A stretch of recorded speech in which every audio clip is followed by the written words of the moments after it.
آپ کو وزیر اعلیٰ دیے، آپ اس پاکستان کے ساتھ کیا کرتے؟ ہم تو دفاع پاکستان کے ساتھ ہیں اور جہاد فی سبیل اللہ والے لوگ. ہم 9 مئی والا واقعہ یہ سمجھتے ہیں کہ انڈیا نے ہمارے اوپر کروایا. ہمارا ایمان ہے نا، نماز روزہ زکات حج اور جہاد فی سبیل اللہ، اللہ کی راہ میں جہاد کرو. ہم تو اللہ کی راہ میں جہاد بھی کریں گے اور جہاد کرنے والوں کے ساتھ بھی کھڑے رہیں گے. ہم نماز بھی پڑھیں گے اور نماز پڑھنے والوں کے ساتھ بھی کھڑے رہیں گے. ہم زکات بھی دیں گے اور زکات والوں کے ساتھ بھی کھڑے رہیں گے. ہم حج بھی کریں گے اور حاجیوں کا احترام بھی کریں گے. اسی طرح ہم جہاد بھی کریں گے اور جہاد والوں کا احترام بھی کریں گے. اور 9 مئی کا واقعہ کر دیا، چلو آپ بھگتیں گے.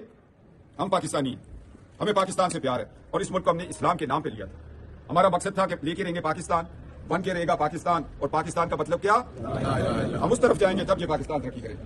آج نواز شریف صاحب نے ہمیں کہا، ہم نے کہا جی ہمیں پنجاب میں رہتے ہیں، پنجاب ترقی کر رہا ہے، شہباز شریف صاحب ترقی کر رہا ہے. بیڑا ترجیح 75 سال میں پہلا چیف آف آرمی اسٹاف ہے جو حافظ قرآن ہے، جس کے سینے میں قرآن ہے. اللہ کی اس کے ساتھ پھر امداد تو ہے یا نہیں؟